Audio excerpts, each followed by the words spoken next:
Most gracious, Almighty Heavenly Father, we come before you at this time to thank you for having the opportunity to study your word in Daniel. We realize he was such an important man to you, and he gave us so many visions about the future that spanned from the Babylonian times to our times.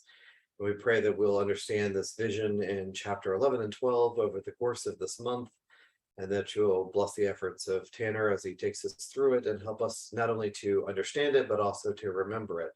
We pray your kingdom will come soon. In Jesus' name, amen. Thank you, Joseph. Dr. Well, we're going to try to keep everyone's head from exploding today, just from information. I want to start actually by recapping a little bit what we ended with, and that's just, as you can see there, things to consider when attaching an identity, or when we're trying to understand who the scriptures are talking about. One thing we mentioned as we're going through this, that, does the person that we're trying to figure out who they are, do they come directly or shortly after the previous ruler described in the chapter? Because we've seen it's chronological and there's not usually large gaps of time between people. Does this person or this entity or empire control the land of Israel, which makes it critical? Because if they don't control the land of Israel, why are we talking about them? Did they take it for their own gain? And these are all things that we get from, the first 20 or so, 30 verses of the chapter. These are things that we see with every single entity, which gives us a pattern for further interpretation, I think. Because all those other entities took Israel and counted it as part of their empire. How well does a person or country fit all the scriptures? And we emphasize all of them. And do they fit the description the best? Because there's a lot of times that there's 3 or 4 different options and interpretations out there, but we know there's only one actual meaning. So which one fits the best? How well does this tie into the next entity? Because a lot of times we've seen cause and effect. And so with those, we'll open our Bibles and read verses 30 to 35. Now I know we're skipping quite a few verses, but again, the reason that we're not really talking a whole lot about verses, I think where we left off was like 10 or 11, something like that. From there all the way up to this verse 30 here, it's just the Seleucids and the Ptolemies fighting against each other. One takes Israel, the other one takes it, and it's just constant warring back and forth. And just for time's sake, we're going to skip it just because it's just those 2 entities going back and forth. But verses 30 through 35, they read, for the ships of Shittim shall come against him. And if you read the verses before, it's talking about the king of the north. So the ships of Shittim shall come against him, the king of the north. Therefore he shall be grieved and return and have indignation against the holy covenant. So shall he do. He shall even return and have intelligence with them that forsake the holy covenant. And arms shall stand on his part, and they shall pollute the sanctuary of strength, and shall take away the daily sacrifice, and they shall place the abomination that maketh desolate. And such as do wickedly against the covenant shall he corrupt by flatteries. But the people that do know their God shall be strong and do exploits. And they that understand among the people shall instruct many. Yet they shall fall by the sword, and by flame, by captivity, and by spoil many days. Now when they shall fall, there shall be hoping with a little help, but many shall cleave to them with flatteries. And some of them of understanding shall fall, to try them, to purge and to make them white, even to the time of the end, because it is yet for a time appointed. So, kind of interesting. For the first 29 verses or so, most people are in agreement that, that who those people are. But it's really from verse 30 and onward that you really start to see a divergence of how many interpretations there are of these things. And that's why it's going to take a little bit more explaining as to why I think it is what it is.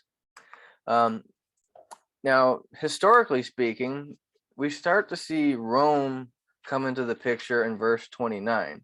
Now, we really don't see them mentioned as a player, but when you're learning about what happens between the king of the north and south at this time, Rome is influencing their actions. So though they're not mentioned specifically, I don't think in verse 29, we start to see them growing as a relevant power in the area. Now, historically speaking, we know the Seleucids were the last ones to have control of the Holy Land. And then after that, it was Rome. Now, this is exactly what Daniel 11 shows.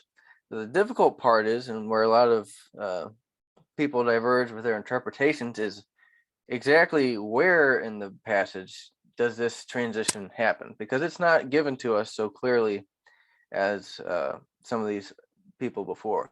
Why? I'm not sure, but it is a little bit more difficult.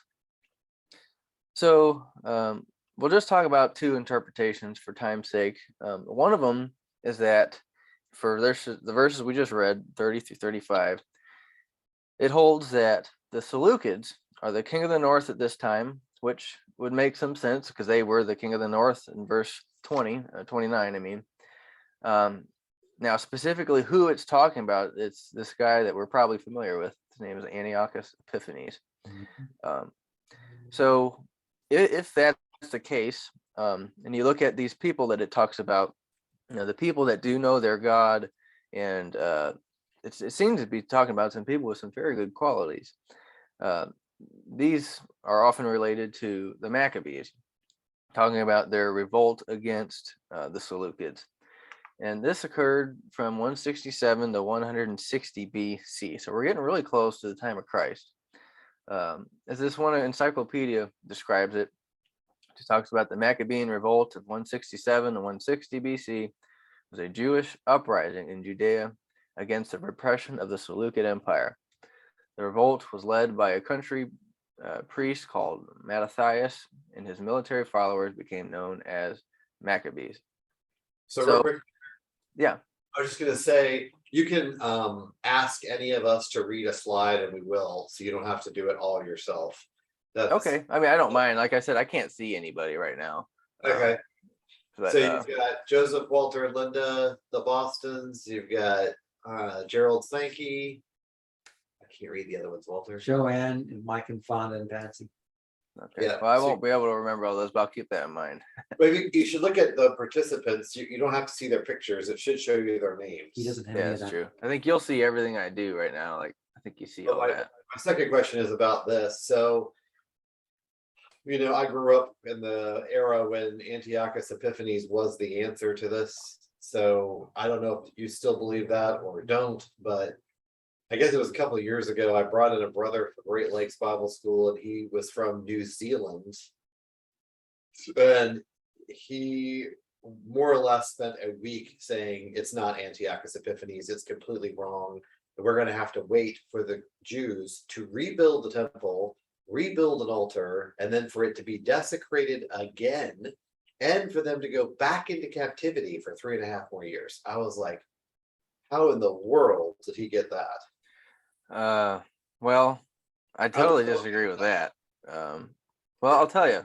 Here's the other interpretation that's my leaning. Now, there's and I kind of wish we had, or I was able to have more time with all this, because there is some evidence for these things. You look at a lot of the commentators. That's a big view, is Antiochus. But there's another interpretation that it's really not too far ahead in history, and this is kind of what I tend to lean to. And again, it's difficult to tell where it changes hands from the Seleucids to the Romans. But I think most of this is talking about the Romans, and I'll go over the evidence for these things. So when historically it actually changed hand was 63 BC, a little bit before Christ came on the scene. So by the time Christ came on the scene, they'd been under Roman control for quite a while.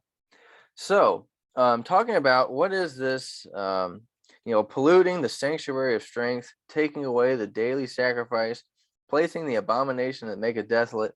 Read all these things. It seems that it could apply to AD 70, particularly verses 33. They're talking about falling by the sword, flame, captivity, by spoil, many days. it's an interpretation that we won't get super deep into it. And if that be the case, then these people that have these good qualities could potentially refer to first century disciples. Again, that's something that you'll just have to look into more yourself. But as far as time period goes, we're not really that far. We're talking about 160 BC to 63 BC into 70 AD. So over the whole span of all this that Gabriel's talking about here, it isn't very much time. But regardless, why do I think this is talking about Rome? Well, in verse 31, you'll note the bolden parts there, talking about it's going to take away the daily sacrifice and shall place the abomination that maketh desolate. Now, if you go back to Daniel 8, let's actually go there. I know I got it on the screen, but let's look there. Daniel 8, verses 11 through 12. Let's actually just start at verse 9. Let's read verse 9 through 12. Would someone like to read that? I don't know who's. Oops. Skipping ahead here. Let's see. Nancy, can you read that one? Or do you want me to read it? Yeah, if Nancy would mind doing it. I'm sorry. Daniel 11, start with verse 8. Oh, no, I'm sorry. Daniel chapter 8, verses 9 through 12. 8, 9 through 12. Yes. And out of one of them came forth a little horn, which waxed exceeding great, toward the south and toward the east and toward the pleasant land. And it waxed great even to the host of heaven. And it cast down some of the host and of the stars to the ground and stamped upon them. Yea, he magnified himself even to the prince of the host. And by him the daily sacrifice was taken away, and the place of his sanctuary was cast down. And an host was given him against the daily sacrifice by reason of transgression. And it cast down the truth to the ground, and it practiced and prospered. Okay, thank you. So it starts, and out of one of them, this is right after the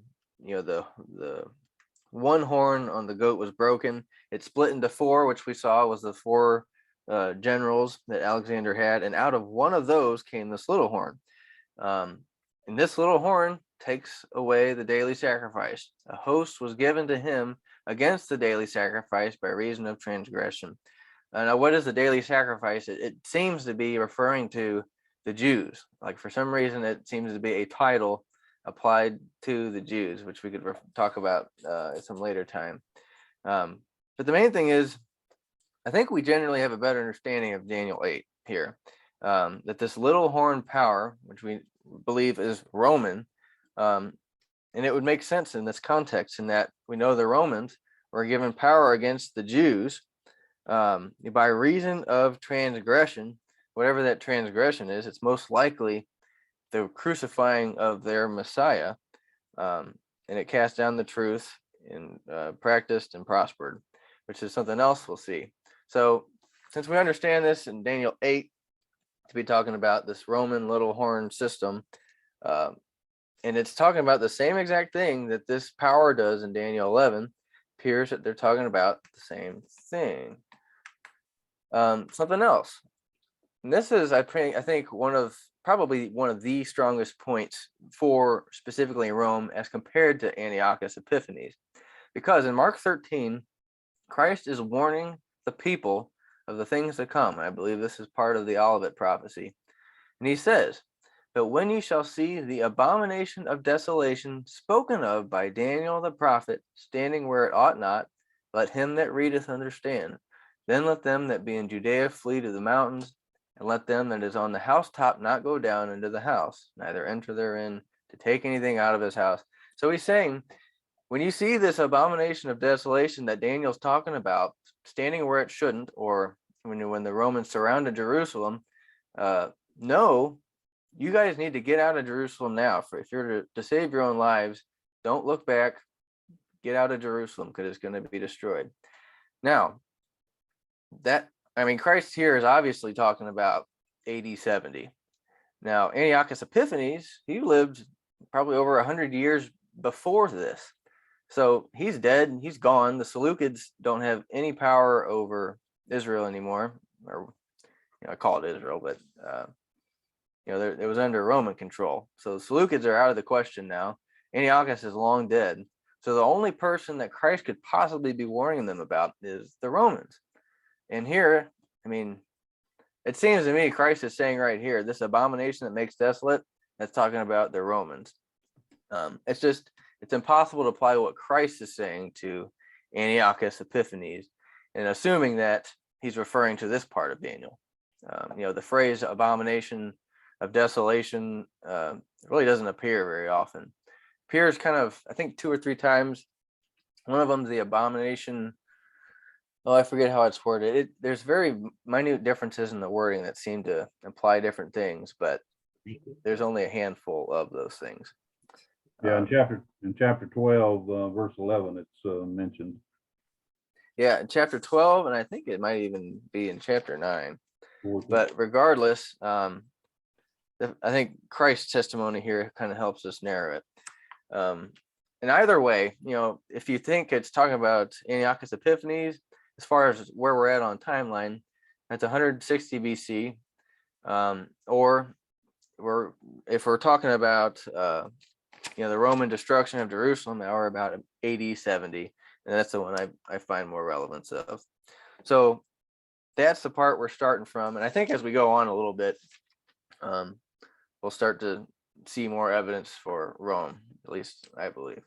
So far, Tanner, you're basically saying the timeline does not fit with Antiochus Epiphanes because Christ basically told them it was a future event that they would not go back into their houses, that they would flee. So because it's a future event and not a past event, then this thing in Daniel should apply to the destruction that the Romans did to Jerusalem in 70 AD instead, correct?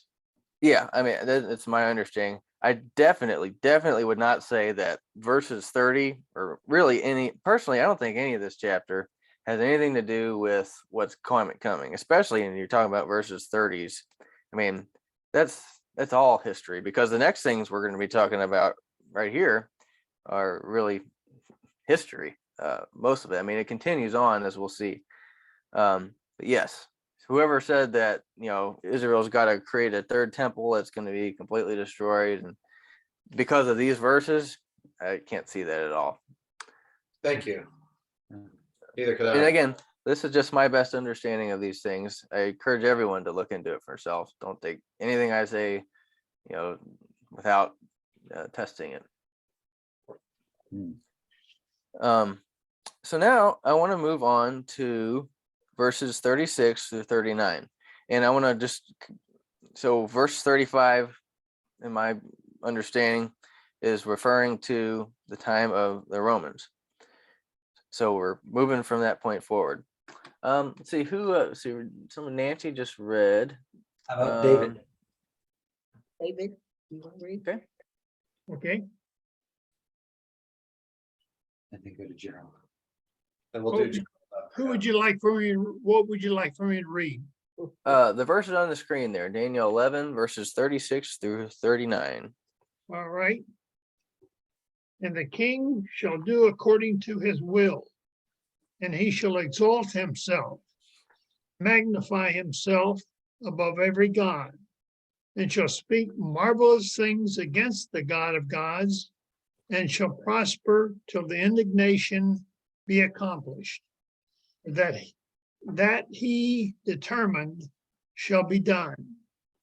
Neither shall he regard the God of his fathers, nor the desire of women, nor regard any God, for he shall magnify himself above all. But in his estate shall he honor the God of forces, and a God whom his fathers knew not shall he honor with gold and silver, and with precious stones and pleasant things. Thus shall he do in the most strong hold with a strange God, whom he shall acknowledge and increase glory. And he shall cause them to rule over many, and shall divide the land for gain. Okay, thank you. So this one, actually, we're going to break this one down verse by, or phrase by phrase, because again, we don't want to move on really until we have at least a great or a decent amount of certainty that what we just talked about is correct. So we don't want to get into 40 to 45 until we understand these.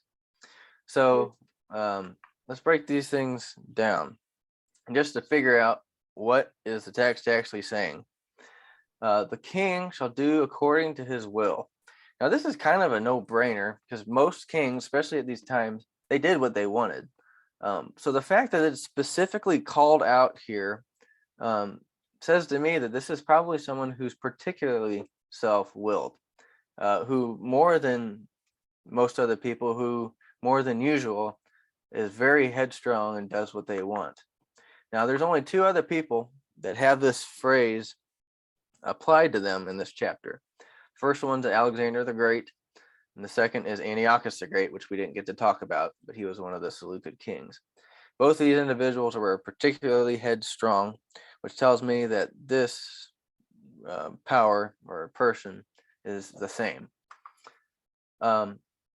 He shall exalt himself and magnify himself above every god, and shall speak marvelous things against the God of gods. So we're looking for someone who exalts and magnifies himself, which means it's not other people who are magnifying him, it's himself that does this. He magnifies himself above all gods. So all religions, it's not like just one particular god. This is someone who seems to regard themselves as the most supreme power on the planet. It says that he speaks marvelous things against the God of gods. Now, this is the true God, the only God. Now, what does it mean when it says he shall speak marvelous things? As I was going through this and reviewing this again, I thought, well, why on earth do we really need to look into that? It's kind of self-explanatory. And it really is. But the reason that we look into it is because depending on which translation or which interpretation you're going with, a lot of them use this word speak and they say it means an action, because they don't find a person who speaks marvelous things. They find people who they think their actions do marvelous things. But if you look at the word speak, in Strong's, it means to arrange. It's sometimes figurative, to speak, sometimes some strange sense, subdue. I don't know how Strong's came up with this, but when you look it up, how the word is actually used in scripture, without question, it refers to verbal utterances. And I looked in the concordance to see where all these things come up. It's talking about speaking. So, Hey, Tanner. yeah. And the Holman Christian Standard Bible on mine, it says, I think more what you were hinting at. It says, then the king will do whatever he wants. He will exalt and magnify himself above every god, and he will say outrageous things against the God of gods. Yeah, that's that pretty much I think a perfect translation that bears those things out. So a lot of these, you'll read a lot about Antiochus Epiphanies. I mean, Epiphanies is a title he gave himself, and if I remember correctly, it means something like, it's like a godlike title that he applied to himself. But so many rulers did that. I mean, that was a common thing. So this is somebody who really takes this pretty far, I think, for it to be mentioned specifically like this. But the fact that they speak things against God is important. And it says then, and shall prosper till the indignation be accomplished, for that is determined shall be done. So when I was going through this, I was wondering, well, what is this indignation? Well, it's this word zeam. I'm not sure if you say that like that, but seems to be just fury, talking about specifically God's fury. So if we're trying to think back to, these verses before, is it talking about the time of Antiochus Epiphanies with the Maccabees, or is this talking about the Romans? whatever this is here, it prospers till the indignation be accomplished. So is there anything around the time of Antiochus Epiphanes that we could call God's indignation? I can't really think of anything particular. The way most commentators explain it is just that, Antiochus was really mean to the Jews. That's not anything super special. I mean, he was harsh, but the fact that it's called the indignation seems to be talking about something more than just some oppression. I think you have the potential of AD 70. That's the showing of God's indignation. Or is this talking about God's outpoured wrath on the earth through Christ? Now this is, if you turn back to Daniel 8, you find the same word, indignation, which is very helpful because we've already seen, at least convinced to me at least, that this power in Daniel 8 is the same power that we're talking about presently in Daniel 11. And yet, we're reading about the same indignation. It's the same Hebrew word as well. I don't know if it's Chaldee at this point or what, but it's the same word. In Daniel 8:19, it says, now, while he, the angel, was speaking with me, I was in a deep sleep on my face toward the ground. I'm in 18, sorry. And he said, behold, I will make thee know what shall be in the last end of the indignation. For at the time appointed, the end shall be. Now, if you go down to the latter verses, in verse, verse 25. And through his policy also, he shall cause craft to prosper in his hand. He shall magnify himself in his heart. For similar things that we were just reading about. And by peace shall destroy many. He shall also stand up against the prince of princes, but he shall be broken without hand. So this vision has to do with the indignation. It's talking about this little horn power. There's so many things I think that tie to what we're talking about in Daniel 11. So personally, we're not going to look up all these verses. We will look up Jeremiah 10:10 though, just because it's short and to the point. And it's, again, this is what I found when I was looking up where this Hebrew word appears. Jeremiah 10:10. Let's see, whoever read last, would you like to call on someone to read the next one? How about Gerald Sankey next, please? What reference? Jeremiah 10, verse 10. Keep watching all this.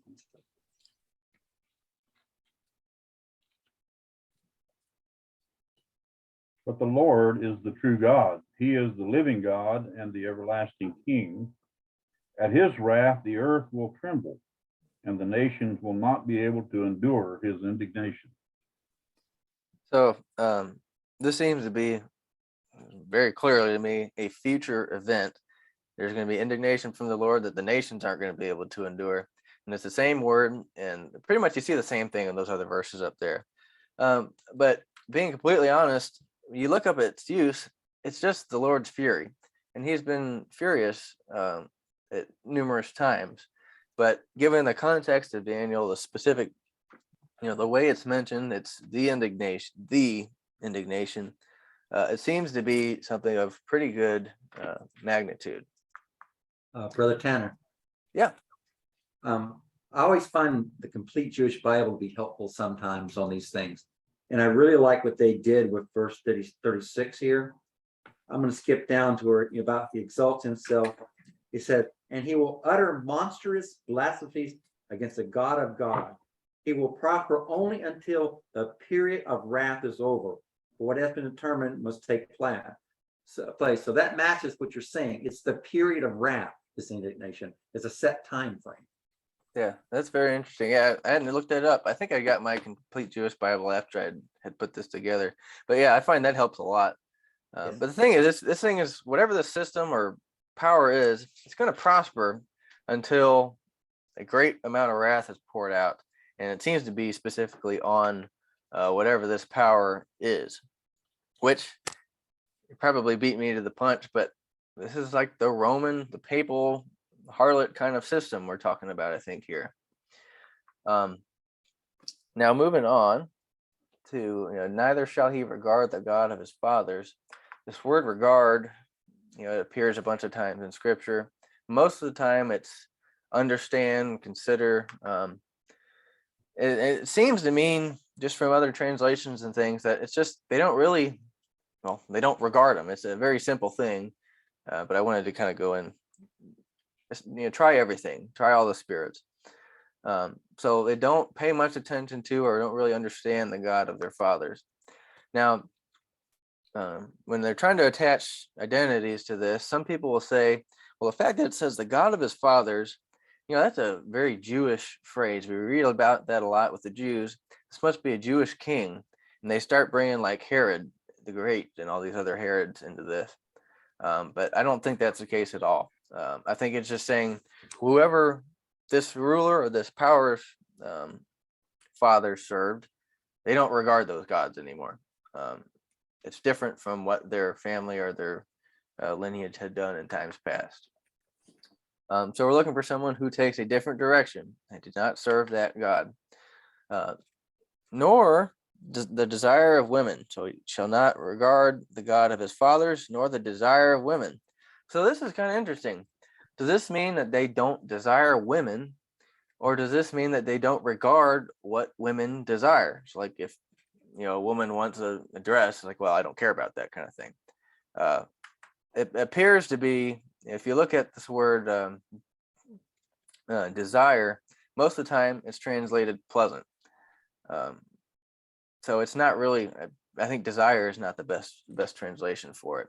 So if you're looking at what this means, I think if we were to translate it more correctly, it would read, he does not regard the pleasantness of women.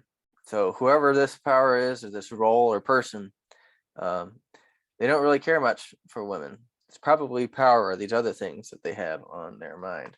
Tanner, in my version again, the Holman Christian Standard Bible says, he will not show regard for the God of his fathers, the gods longed for by women, or any other God, because he will magnify himself above all. So what it's saying is not that he does not have regard for women, he doesn't esteem the gods that women like. Does that make I haven't sense? heard that before.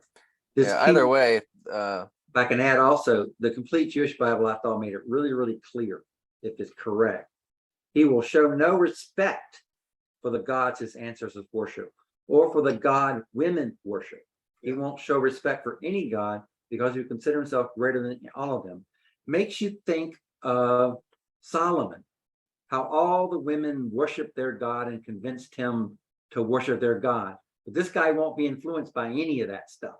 He doesn't care about any of their gods because he's God above all. And we find some of that in Jeremiah, where it says the women, he was told to dig through the wall, I think. And on the other side of it, they're making bread for the queen of heaven and Tammuz, who is a fertility goddess. And so I'm guessing they're saying he will not care about what men used to worship or women used to worship, because he's going to be above it all, right? Yeah. Is that what you sense?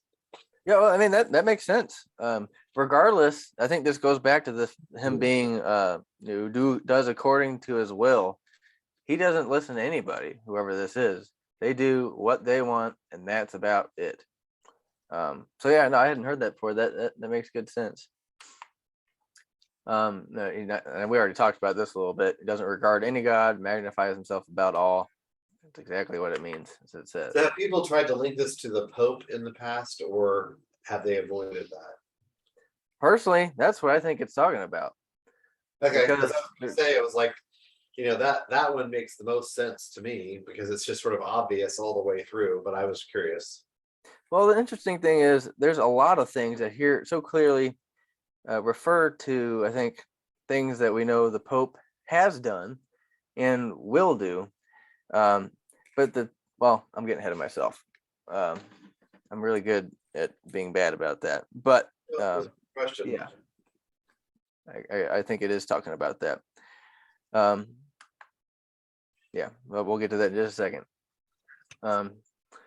In his estate, he honors the God of forces, a God whom his fathers knew not.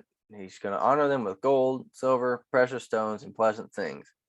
Again, this is actually exactly what it says. It's talking about an office, stand, estate, I think is a good translation.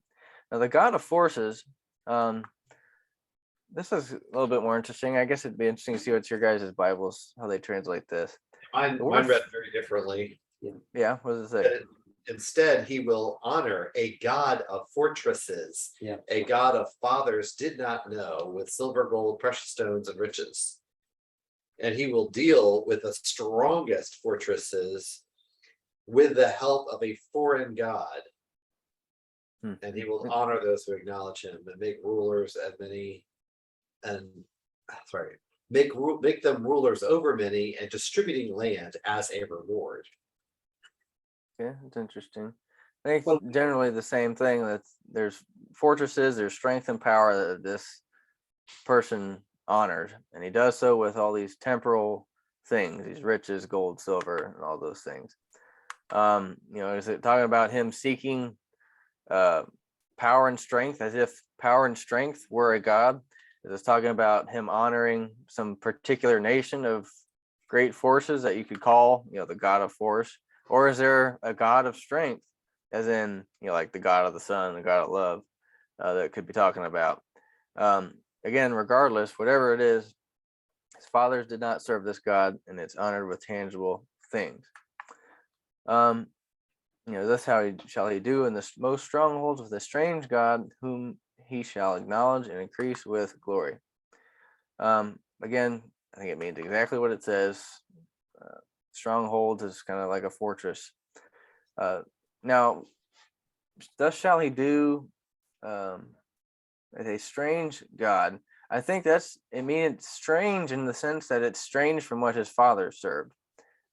It's not what his father served, and therefore it's strange, because any God other than the true God is technically a strange one. Now, again, the fact that none of these people that we've talked about so far served the actual God of heaven. All of them served strange gods. It's got to be something more. It's got to be given more emphasis, I think. So it seems to be, if you're to take all this, and again, it's kind of hard, no matter who you think this is, hard to get pinpoint answers to some of these aspects. But the general meaning seems to be they honor this different God in heavily fortified places with riches and gold and all those things. Well, can I ask one more question before you move on? Yeah. This propensity that he has, this ruler, for the wrong forces or a fortified city, castle, whatever. When he appeared on the scene, that was the situation in all the port cities. You had to, when you came into a port, there was a fort to protect it. When you were on land, you had to go to a castle where there was protection and strength. So it kind of, to me, this is just a very naive way of thinking about it, but maybe it's a network of powerful people in their powerful places, like palaces and fortifications and castles, that he was able to unify to bring them to himself. Do you know what I'm saying? Like, yeah. The Goths, the Visigoths, all of those guys had to be what do you conscribed when they converted them, and all the Norse people, all of the great island, the Franks, the Spanish, the Moors, all of that, they had to be won over place by place. So I'm just wondering if it was a network of these fortifications. I mean, it could be. It doesn't specifically talk about him bringing in networks of things, but I mean, that's my own word to try to connect the dots. Yeah. All these different places that were strong cities or fortifications. Connor, I have to ask a really important question here. I perceive Daniel 11 and 12 being much like Revelation, that is a continuous historical thing, which you've been demonstrating really well so far. At this point, we're talking about, we think, the Romans in that period of time. Yet some of the things we just talked about are way, way too far in the future. So I wonder, in that time frame around then, who might we be thinking about? For instance, we wanted to think about God's people in a fortress and assailment, we could think of things like Masada and places like that. So I'm just curious how you're taking things. So I'll make sure I stay on the right page with you. Yeah. So, I mean, these verses, as we'll talk about here in a second, I guess I'll just get to it now. Okay, go for it. They seem to be more broad in their meaning, and it seems to span a much longer period of time, just because the Romans, which went on, the Roman Empire went on to become the Byzantine Empire. They had the land for a very long time, and we're talking about, I think it was over 1,000 years that they had Israel under their control, I believe. And I think that these kind of things, it talks about a little bit of all of them. And so I don't think we're going to find when we look at these other verses in Daniel 11 that we can say, well, this person did this and they went up here and did this with these people. Since it covers so much time, what I've found and what makes the most sense to me is it does talk about Rome into the time when you have the popes and things coming along. The fortresses aspect, to me, it seems to be talking about all these shrines and things that they have, and they build them with gold and all these glorious things, all to magnify the Pope himself and the strange God. I don't have a specific entity that I would call the strange God. I mean, they make Mary a strange God. I mean, the Pope himself makes himself a God. So yeah, it is certainly harder to pin these things down, which is why at the end of these things I'll talk about, here are the questions that I still have remaining, because I don't pretend to have everything figured out. Right, so I if still you're got saying- questions. If I may, so if you're saying then, so the period of the Romans was for a particular period of time, and it ended as a Roman Empire. Let's forget about the Catholics and things like that. The next occupier of the land would bring you, like you said, to the Muslims, to the Ottoman Empire. And that is truly a strange God with strange things that the people before did not worship, as an example, if you're going that direction. Yeah, I don't necessarily think that the God. So are you saying that the strange God would be referring to the Ottoman? Well, I'm saying when he said he will show no respect for the gods his ancestors worship, or for the God women worship, and so forth and so on. I was just trying to see where you're going with the timeline, so I could kind of figure where we are with things. So Yeah, well, Rome was super superstitious, and they had all these different gods for everything, but we know that changed eventually, and they adopted a very watered down, corrupted form of Christianity. And I think if we're to talk about what the strange God is, I think it's that corruption of the true God that that they put on, that the rest of the Roman Empire before, they didn't serve that. That was new to them, and that's my thinking on it, at least, if that clarifies it at all. So if we're talking about where we're at on the timeline, I think we're getting into the 1000s AD. Tell you what, let's just get forward to that. This phrase, he shall cause them to rule over many. It doesn't say who the them is, so we assume that this is people that he rules with. But he divides the land for gain. When it says the land, since it seems that we're following control of the land of Israel, it most likely seems to be talking about the land of Israel that he divides for gain. Now, again, since this spans so much of history, and there's a lot of instances wherein the papacy and all these different Roman heads divided the land for certain purposes, and they distributed it to people who did them favors, and they made money off it. I mean, so there's a lot of things that we won't go into now, but that's my understanding of it. Now, who is this talking about? There were three possibilities that I found, and when I gave the presentation originally, we talked about every one of them. We won't do that now. The first was Antiochus Epiphanies. Second was Herod the king, which was the Jewish descent. And then the third, which is the traditional Christadelphian view, is that I think it's Rome and its continuation into the Byzantine Empire, because we know, the Byzantine Empire didn't just pop out of nowhere. That was a continuation of Rome. So before well, we're gonna skip those first two. Let me get down to where we talk about Rome here. I'm sorry. So this was suggested by Brother Thomas. I would be surprised if he was the first person to actually come up with this, but he's the first person that I know of that came up with it. This view holds that this power is the same power in Daniel 8 that we've talked about already. It's little horn power. And if that's the case, it helps us identify what this power is, because we learn a lot from Daniel 8. And if they're the same, like I said, it just helps us identify what power there is. So we talked about this a little bit already. This little power, he magnifies himself to the prince of the host. He casts down the truth to the ground, and it practiced and prospered. But let me read that previous verse. He magnifies himself to the prince of the host, and host was given him against the daily sacrifice by reason of transgression, which I think is talking about AD 70. And it, talking about this host, this little horn host, it cast down the truth to the ground, and it practiced and prospered.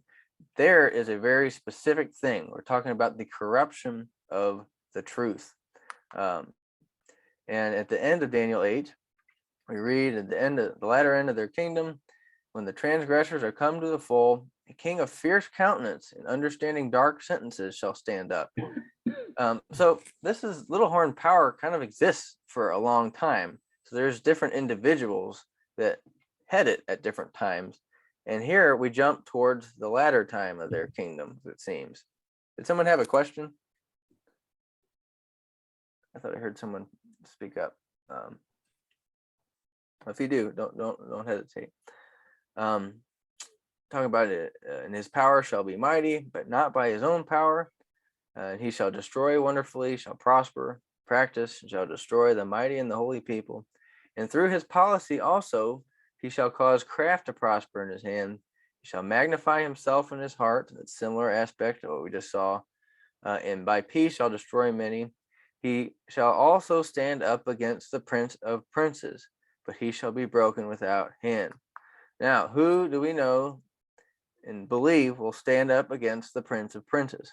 I mean, this is talking about Christ, I think, pretty confidently talking about Christ that he's going to stand up against. We believe it to be the Pope, the papacy, the head of the church. So that's of Roman origin.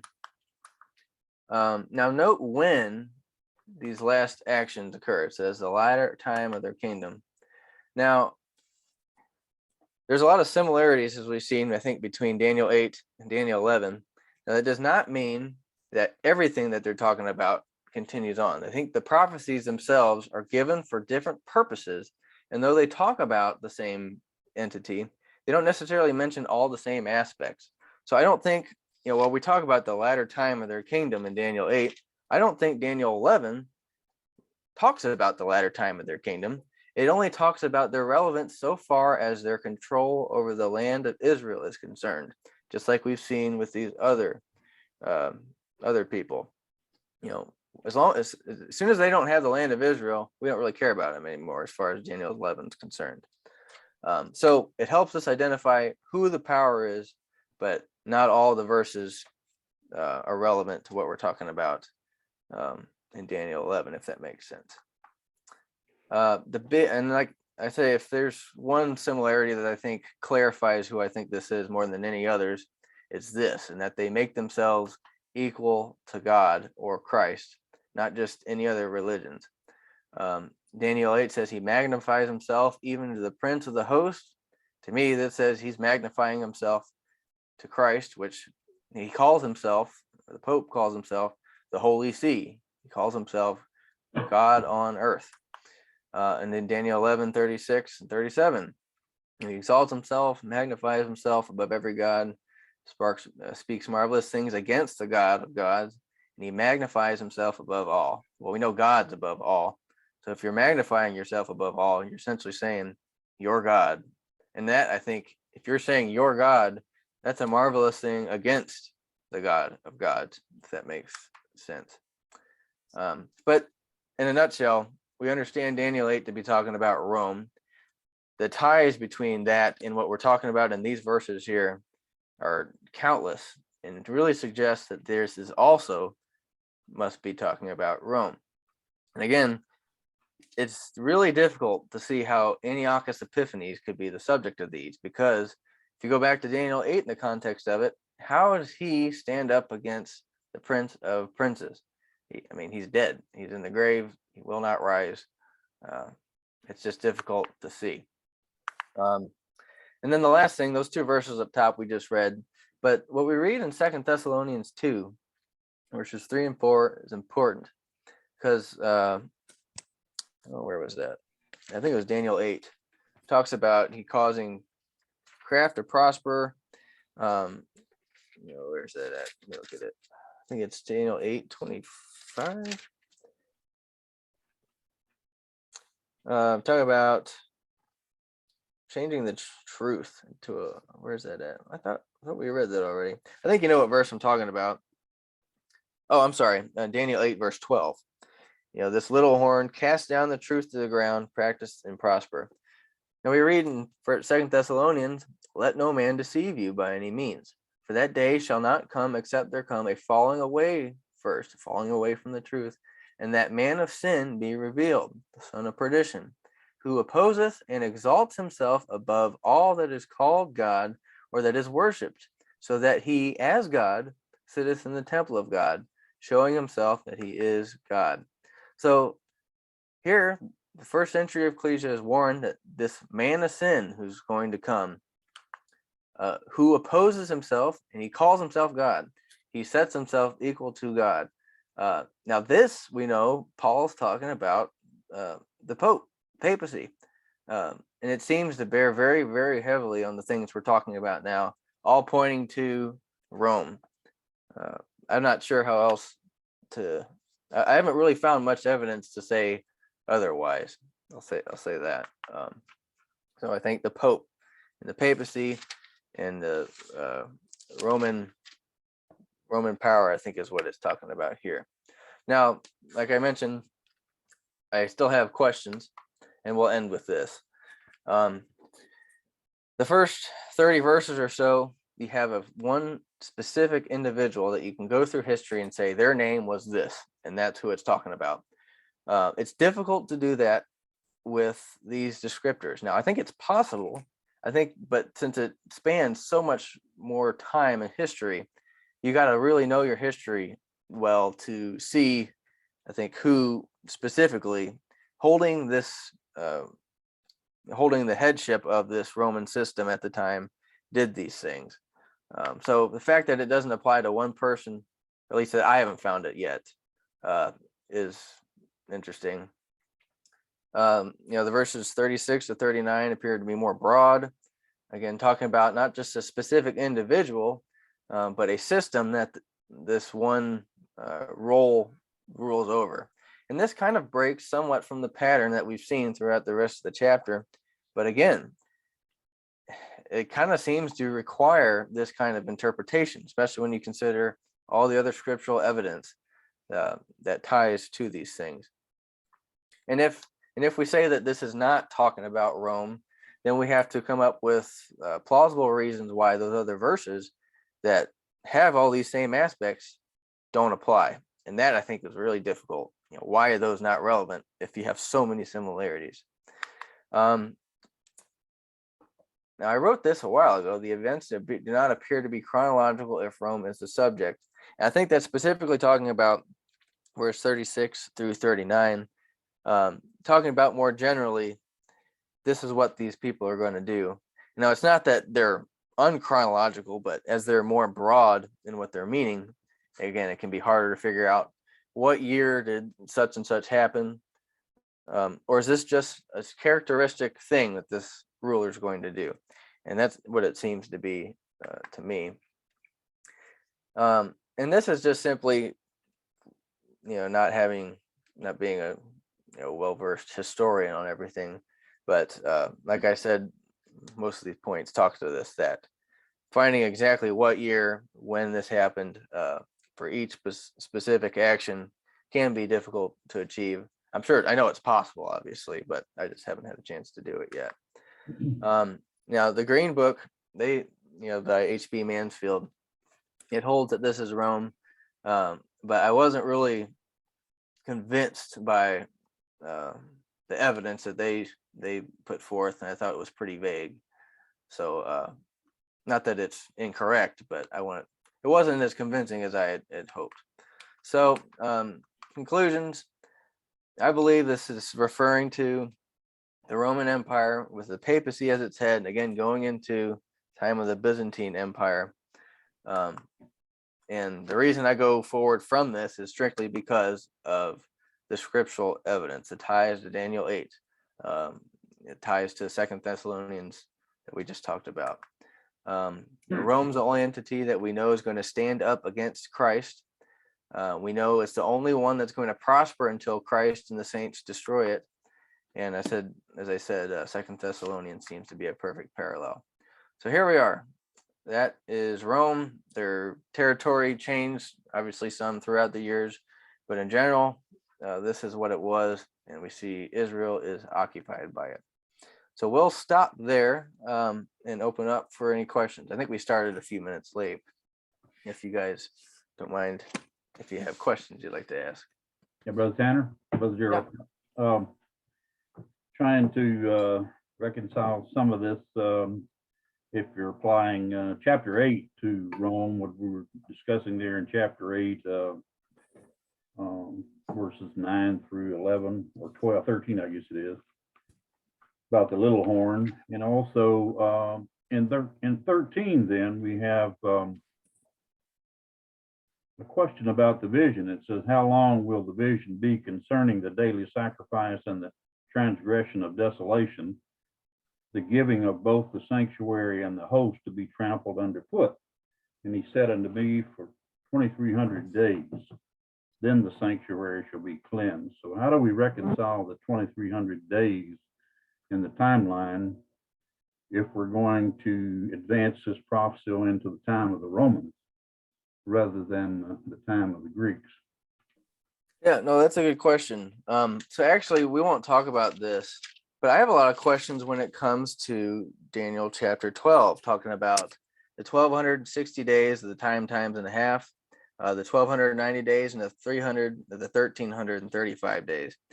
Because there's a lot of really interesting things if you take them as literal days. And there's so many interpretations on these things. Literal days, and then obviously the day for a year principle. Harold Lafferty took them as day for a year. And you get really, really interesting dates when you come to 1260 and the 1290. You get 1948 or 1967, two big important years. But then you have the 1335, and that puts you, I think it was like 1982. Really wasn't much for 1982. So I don't know. I don't have a perfect understanding of what those days are referring to, because it seems that whatever happens at the 1335 days, blessed is he that waiteth and comes to the 1,335 days. I don't have a clear answer for that. And I think the same thing applies to what you're asking about as to what is the starting point for this, these literal days or these day for a year days. So you're thinking that goes to the time of the Greeks you were talking about?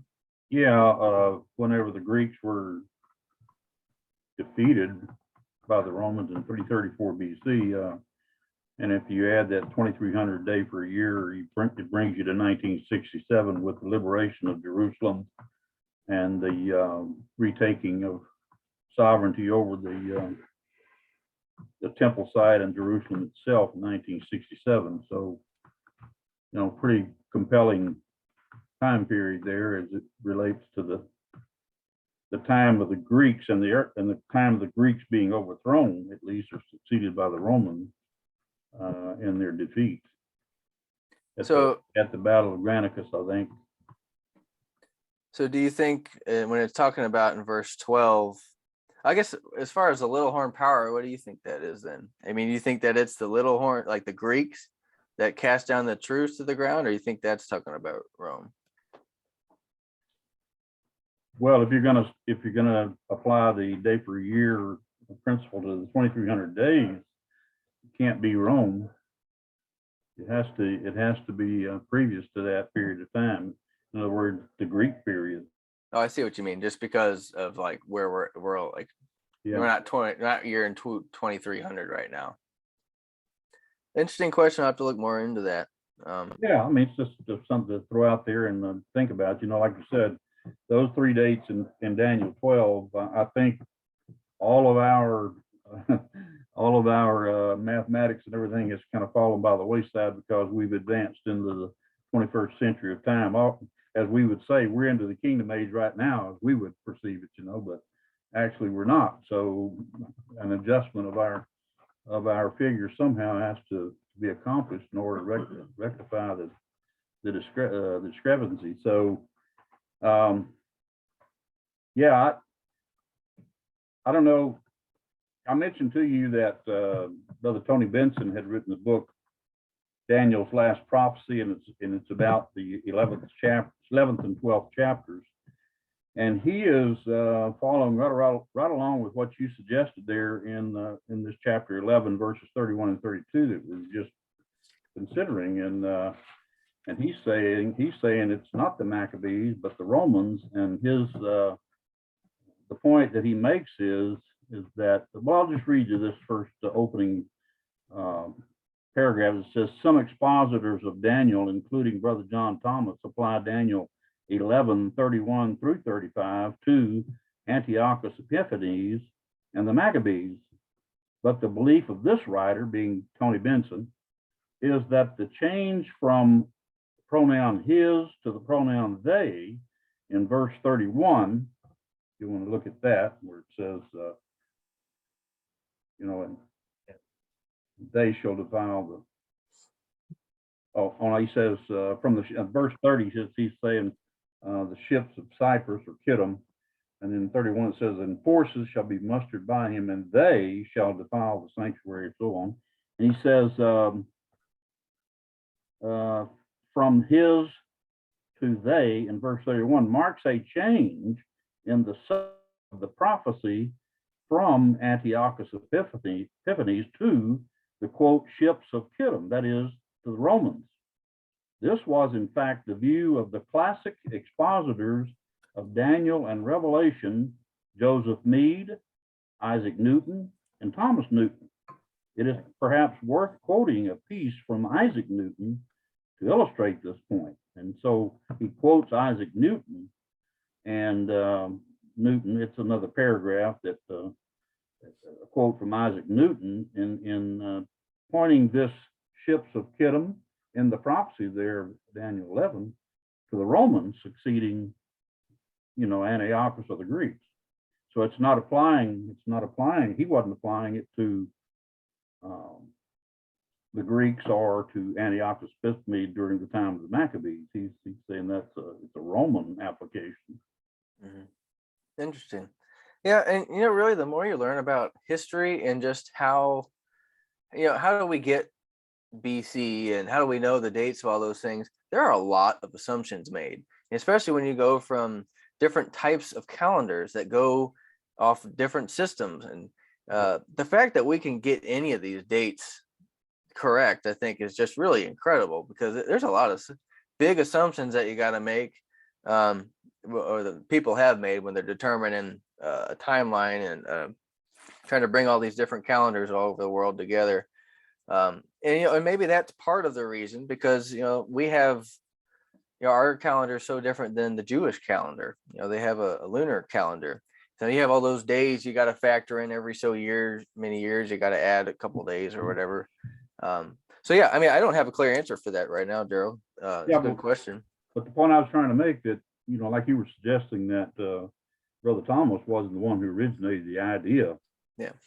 Of an earlier point of prophecy you were making there, and it seems like that's the case that Tony Benson is bringing to bear here, and he says that it was the Romans and not Antiochus and the Maccabees at the time of 11 verses 30 through 31, for the ships of Cyprus or Kittim shall come against him, and so on, and the forces shall be mustered by him, they shall defile the sanctuary, forces, and then they shall take away the daily and place the abomination of desolation.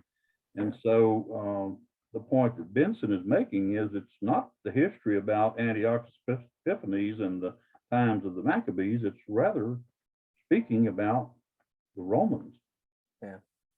Yeah, I think the biggest thing I've always heard with Antiochus is that, when he polluted the sanctuary, he's the one that, Yeah. brought the swine in and slaughtered the swine and defiled the temple. And I think that's significant, but I think like he was saying, there seems to be a lot of other things that this is where the transition goes to the Romans, who pollute the sanctuary, if you want to call that, the destruction of it. I mean, there again, there's a lot of really fine details we can get into here. That's the But I question. hadn't read that before. What's that? As a big thing to sort of remember is the abomination that causes desolation, the destruction of Jerusalem, and all the slaying of the people there. Because Christ warned about it, and it is an abomination. They ripped open the pregnant women, they did all this other stuff. So is that what we're supposed to see from that? Is that the abomination that causes desolation equals the destruction of Jerusalem and its people? I don't know if I would call it that. I mean, and they place the abomination that makes desolate. So that seems to me there's going to be some abomination that is put up, and it's going to create desolation. Like you put this thing up and it results in desolation. So that kind of seems to me to be referring to some sort of corrupting power that desolates the truth. And I don't have a clear answer on that either. It's been a while since I've given this, and I don't know if I even knew when I first gave it. But I mean, that could be it. But we're after time, so I guess we better wrap up. Yeah, well, we can talk about these questions and things in the next class. Well, thank you so much for your time and energy. Really appreciate it, and for answering so many questions. Does anybody else have any other questions before we sign off tonight? Thank you, Brother Tanner. Thank you guys. And like I said, Thank I you. mean, I don't pretend to know all of this stuff. This is just my best understanding of it, and I want you to look into it all for yourself. Well, But thank you. I think the point that you're Appreciate it. working towards, and that is the newer interpretation or more modern interpretation of chapter 11 verses 40 through 45 is highly significant as to the way we look at prophecy in our times in which we live, having the history to bear it out. Yeah, I think there's a lot that's happened that, like Brother Thomas and all them, it happened differently than they had expected. And Yep. had they lived today, I mean, as you see things happen, you update your stuff if it needs updating. And I think a lot of things didn't go as they thought, and they would probably have almost undoubtedly have changed some of their thinking. Yep. Yeah, they would have. Well, with that, I'm going to ask Walter to close with a word of prayer, and then we can depart. My dear, kind, and truly merciful Heavenly Father, Father of Abraham, of Isaac, and of Israel, thy prince, we approach thy throne of truth and mercy and grace in the name of thy Son, Jesus of Christ, acknowledging we are but the dust of the earth, and to it we shall return, and only from it shall we come by thy great love and mercy for the covenant thou hast established. We thank thee for this time you've gathered together with us for today, that we might look at thy great word, to understand it, apply it to our lives, that we might do that great mission that has been given to us by thy Son, to teach and to bring those who would hear thy word into the fold. We thank thee for we're truly blessed that we can gather together this way and to meditate, consider thy word, and to peacefully discuss and try to understand it. Thank you for the guidance and direction you've given to us, for the insights you've given to each of the brothers as they present their things. We thank thee for Brother Tanner's work and pray that you might help each and every one of us to understand it and apply it to our lives. We thank thee for this and pray that you will be with those who suffer through trial and tribulation, illnesses and injuries, whatever may work against them. We know that flesh is weak and will soon be replaced when thy kingdom is established. May it be soon. As we pray to the name of thy Son, Jesus Christ, we thank you for all these things. Amen. Well, thank you guys for a good discussion. Yeah, I appreciate your efforts there, Tanner. Thank you, everyone. It's very exciting to know where we are in time of Yahweh's plan and purpose, and very obviously or evidently we're at the threshold of things to happen significantly. Definitely. Yeah. Well, That's the whole it's crux good of seeing it. all of you, and I wish you were in my living room instead of being virtual, but Yeah, it's not as good as seeing you in person, but it is nice just to converse with all of you guys. It's a comforting and strengthening thing. Yeah. Well, have a good week and we'll see you next Thursday. Yeah, next Thursday. I'll see you guys next week. Good night, all. Good night.